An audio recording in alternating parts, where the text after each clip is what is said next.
Hello everyone, welcome to another episode of Current Affairs MCQs. Let's start with previous day's practice question. The question was, consider the following statements regarding Simlipal Biosphere Reserve. 1. Simlipal derives its name from the simul tree and was designated as a tiger reserve under Project Tiger in 1983. 2. It was declared a biosphere reserve in 1994 and became part of the UNESCO World Network of Biosphere Reserves in 2009. Which of the statements given above is or are correct? 1 only, 2 only, both 1 and 2, neither 1 nor 2. The correct answer is option B, 2 only. Simlipal derives its name from simul tree. It was formally designated as a tiger reserve in 1956 and brought under Project Tiger in the year 1973. Hence, statement 1 is not correct. It was declared a biosphere reserve by the Government of India in June 1994. It has been part of the UNESCO World Network of Biosphere Reserves since 2009. Hence, statement 2 is correct. Hence, option B is the correct answer.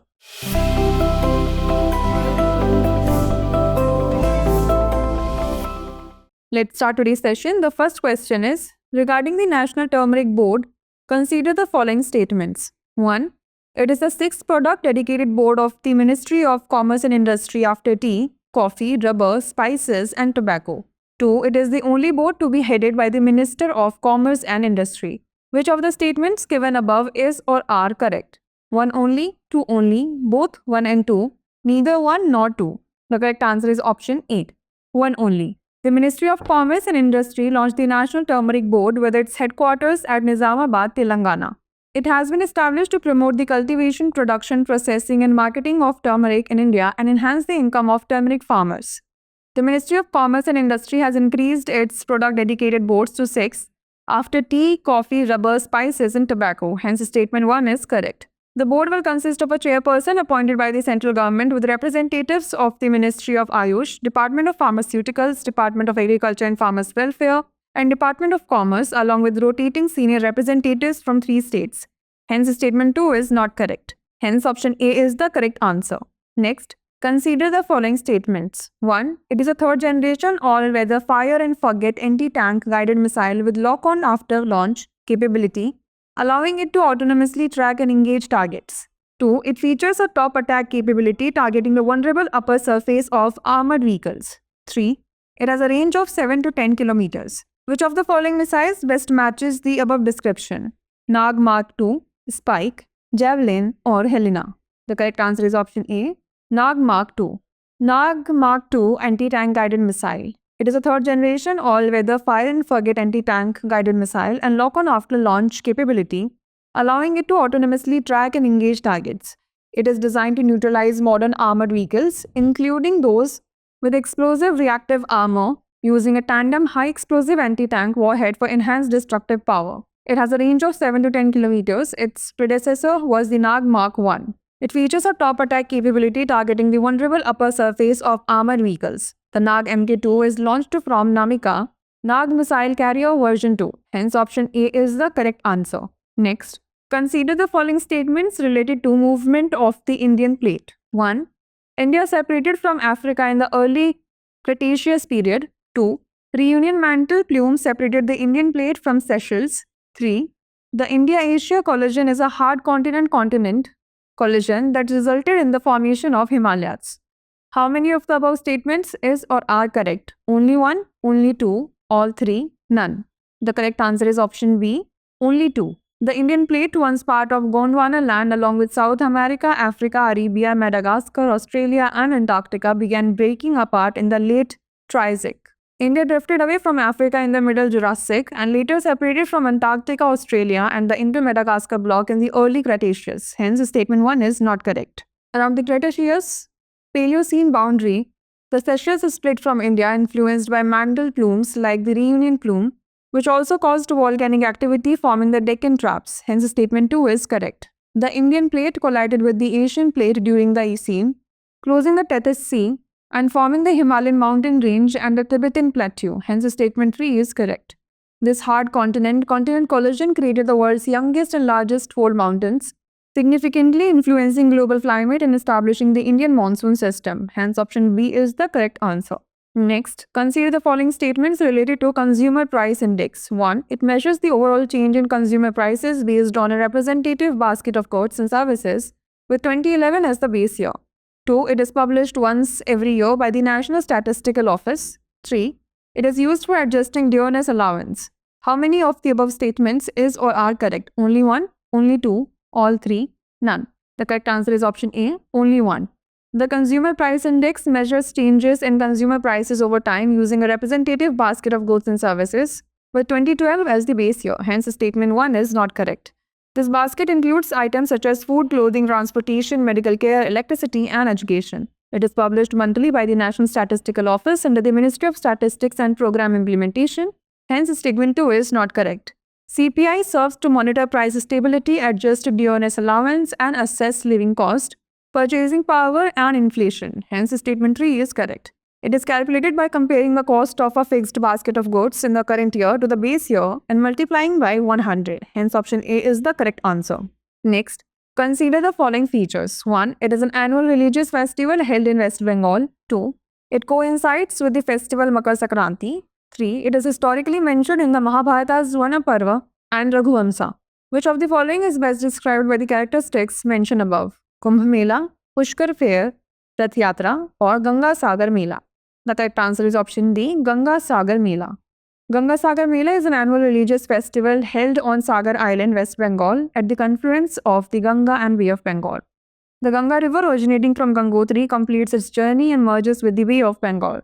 The festival, which coincides with Makar Sankranti, involves rituals like taking a holy dip in the Ganga, offering arghya to the sun god, and performing deep dan to seek liberation and spiritual upliftment. It is considered the second largest religious gathering in India after the Kumbh Mela. The fair is historically mentioned in the Mahabharata's Vana Parva and Raghuvamsa, with evidence of the pilgrimage dating back to 1500 to 2000 BC, and is associated with the sage Kapil Muni and the Pala dynasties King Devapala. Hence, option D is the correct answer.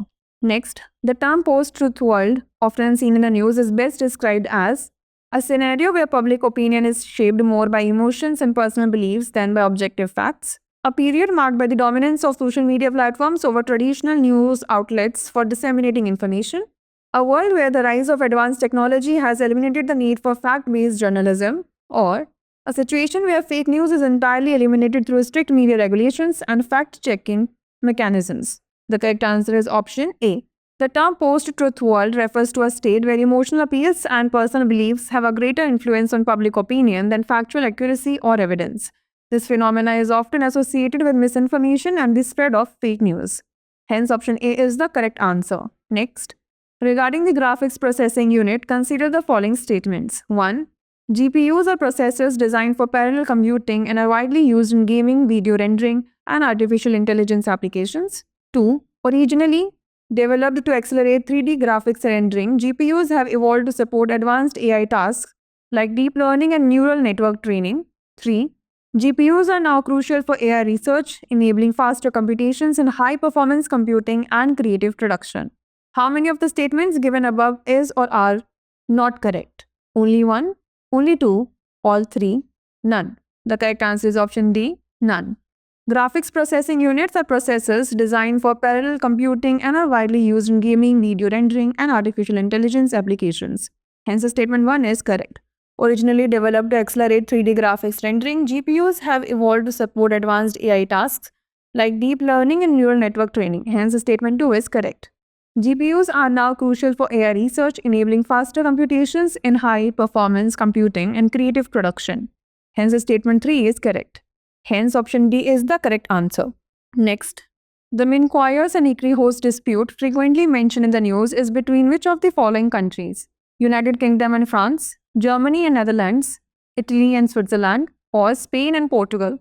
The correct answer is option A, United Kingdom and France. The Minquires and Ecrihost dispute is between France and the United Kingdom. The Minquires and Ecrihost are two groups of islets situated between the British island of Jersey and the coast of France. Under a special agreement between France and the United Kingdom, the International Court of Justice was asked to determine which of the parties had produced the more convincing proof of title to these groups of islets. The International Court of Justice emphasized that effective administrative control and sovereignty are essential to establishing ownership of contested territories. International law does not accept territorial claims based solely on maps, as seen in several key rulings. Hence, option A is the correct answer. Next, which of the following best signifies when the real exchange rate equals 1?